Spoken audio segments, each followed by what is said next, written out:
उत्तराखंड का लोकप्रिय digital news channel पहाड़ टीवी और मैं हूं आपके साथ कृष्णा। अभी चंद दिन पहले उत्तरकाशी के द्रौपदी डांडा में एक एवलांच आया था, जिसमें कई पर्वतारोहियों की दर्दनाक मौत भी हुई है। और उस पर्वतारोहण के दौरान जिनको रेस्क्यू किया गया है, भट्ट जी हमारे साथ हैं और उनसे जानेंगे क्या कुछ रहा उस दौरान उस एवलांच में और कैसे किन परिस्थितियों में उनको वहाँ से रेस्क्यू किया गया। अभी वो सुरक्षित हैं, क्या कुछ कहते हैं। आपका स्वागत है आपका पहाड़ टीवी पर जी। सर, पहले मैं अपने बारे में बोलना चाहूँगा। मेरा नाम रोहित भट्ट है। मैं उत्तराखंड टिहरी गढ़वाल से बिलोंग करता हूँ। हमने एडवांस माउंट ट्रेनिंग कोर्स में जा रखे थे।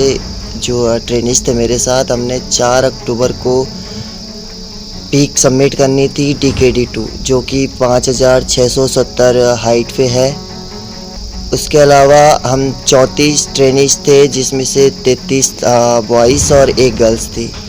इनके अलावा 7 ट्रेनिंग्स थे, उनमें से कुछ हमारे आर्मी के ऑफिसर्स थे, एक हमारे CI साहब थे NIM से, और 2 लड़कियां थी। नवमी रावत इंस्ट्रक्टर थी एंड एक लड़की और थी इंस्ट्रक्टर, वो थी सविता कंसवाल एवरेस्टर।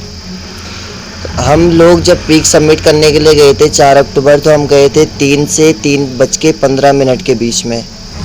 फिर जब लास्ट में जब 150 से 200 मीटर की दूरी रह चुकी थी सबमिट करने के लिए, तो उतने में स्लैब अवलांच आ गया। और ये अवलांच बिना साउंड के आता है। फिर हम एंकर करके जाते हैं खुद को। सेल्फ एंकरिंग होती है, कैराबिनरी से होती है, हार्नेस से होती है। तो जब सेल्फ एंकर करके सब के सब जा रहे थे उस टाइम, मैं तो अपने लिए ये कहूँगा कि कुछ किस्मत भी कहूँगा अपने के लिए, क्योंकि उस टाइम मैंने वो एंकर खुद से हटा लिया था, रोप से मैंने खुद को अलग कर दिया था, इसलिए मैं बच गया। बाकी जितने उसमें थे हम सब के सब उस एवलांच में बहते चले गए। ये एवलांच कम से कम 1 किलोमीटर तक नीचे बहता चला गया और क्रेवास खाई में जितने रोप अप हो रखे थे, जितने ट्रेनीज रोप अप हो रखे थे, सब के सब उस क्रेवास में गिरते चले गए। फिर उसके बाद जब मैं ये पलटी खा कर जब क्रेवास के नज़दीक पहुंचा, आईसेक्स होती है हमारे पास, आईसेक्स की हेल्प से मैंने खुद को वहाँ पर अरेस्ट किया। जो हमारी लैंग्वेज होती है सेल्फ अरेस्ट कहा जाता है। मैंने खुद को वहाँ पर अरेस्ट किया एंड उसके बाद मेरे सूबेदार है राजस्थान से अनिल साहब, उन्होंने थोड़ा हौसला दिया मेरे को। फिर उसके बाद जब थोड़ा 5 मिनट 10 मिनट हो गए, मैं भी खड़ा उठा। बाकी जो इंस्ट्रक्टर हमारे ऊपर थे, थोड़ा टॉप पर थे, तो उनके साथ मिलकर कुछ ट्रेनीज़ का रेस्क्यू किया। सब लोगों को मैंने कहा आप नीचे चलिए, क्रेवास में आप लोग जाइए, मैं टेम्परेचर देखूंगा ऊपर का और रस्सी से मैं आप लोगों को खींचता रहूँगा। फिर जब वो नीचे गए, उन्होंने एक एक करके जो 3 ट्रेनीज़ थे, 3 ट्रेनीज़ को उन्होंने रस्सियों पे बांधा। मैं उनको खींचता रहा। मेरे पूरे हाथ छिल गए थे, पेट की पूरी जितनी नस होती है, नस में पूरा खिंचावपन आ गया था, लेकिन फिर भी उनको खींचने पे लगा था। मन में यही था कि पहले अपने को नहीं देखना, जो भी मेरे को दिखेगा, जो भी मेरे से बन पाएगा, मैं इस टाइम वही काम करूँगा। उनको मैंने ऊपर खींचा। उसके बाद हमारे NIM से एक सर स्कीइंग करने के लिए जाते हैं, आउट ऑफ एरिया से आते हैं वो जेरी साहब है, तो वो भी उसी क्रेवास में चले गए थे। जेरी साहब को रेस्क्यू किया, टोटल मिलाकर 4 रेस्क्यू किए और उनमें से 2 ट्रेनीज और 2 इंस्ट्रक्टर है, नवमी रावत और एवरेस्टर सविता कंसवाल। इन चारों की हमने डेड बॉडीज़ निकाली। बहुत ट्राई किया हमने मैडम लोगों को बचाने की, प्रेस किया, लंग्स पे प्रेस भी किया, लेकिन फिर भी वो उसके बाद भी बच नहीं पाए। हम जितना कर सकते थे हमने उतना किया। हम बहुत ढूंढा मैंने। उसके बाद एक एवरेस्टर है नीतीश दहिया, हरियाणा से बिलोंग करते हैं। वो उनकी और मेरी बॉन्डिंग 6-7 सालों से थी। मैंने उसके बाद नीतीश दहिया को भी काफ़ी ढूंढने की कोशिश की, लेकिन वो नहीं मिला। बहुतों को मैंने आवाज़ लगाई, लेकिन एकदम से वहाँ पर सन्नाटा छा गया था।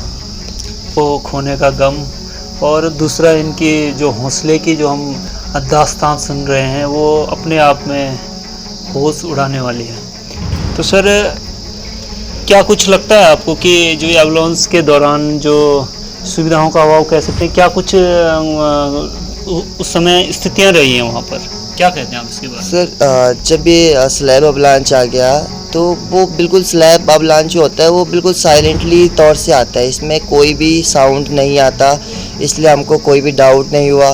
टेम्परेचर वेदर कंडीशन बहुत ही क्लियर चल रही थी, इसलिए हम लोग भी मतलब अपने ही इंजॉय में चल रहे थे कि ठीक है इतना चढ़ गए हम लोग, बस 150-200 मीटर रह गया है, हम पीक सबमिट कर देंगे। लेकिन किसी को भी ये अनुभव नहीं था, ऐसा नहीं लग रहा था कि ये अवलांच आया, लेकिन ये एकदम से आया साहब। तो स्वास्थ्य का भी अभी इनका थोड़ा स्वास्थ्य खराब चल रहा है, ज़्यादा बातें भी नहीं करेंगे इनसे। इनके पिता हैं, इनसे क्या कहते हैं आप? पुत्र आपके सकुशल घर वापसी लौटे हैं, क्या कहते हैं आप इस बारे में? सर क्या बोलना है, ये भगवान की देन है जो ये बेटा बच गया। 4 तारीख को मेरे बड़े बेटे की शादी थी, जैसे मेहंदी में हम सब लोग मस्त थे, शादी का माहौल था, तो मुझे एसपी कार्यालय उत्तरकाशी से फ़ोन आया कि आपका बेटा सुरक्षित है। तो मेरा खून ख़त्म हो गया, मैं ये लग गया कि कुछ घटना हो गई। मैंने अपने घर में किसी को नहीं बताई। फिर मुझे रात को भी NIM से किसी अधिकारी का मैं भी ट्राई करता रहा, फ़ोन आया, उन्होंने कहा रोहित सेफ है। और रोहित ने एक इंस्पेक्टर साहब ने 3-4 आदमी की जान भी बचाई। मैं फिर चुप हो गया, मुझे विश्वास नहीं था। 5 तारीख सुबह बारात निकलती है, तो 10 बजे के करीबन मुझे रोहित से बात करवाई। DM साहब भी वहीं थे, उनके PRO थे, कई लोग थे, उन्होंने मेरे को फ़ोन पे बात कराई उत्तरकाशी से।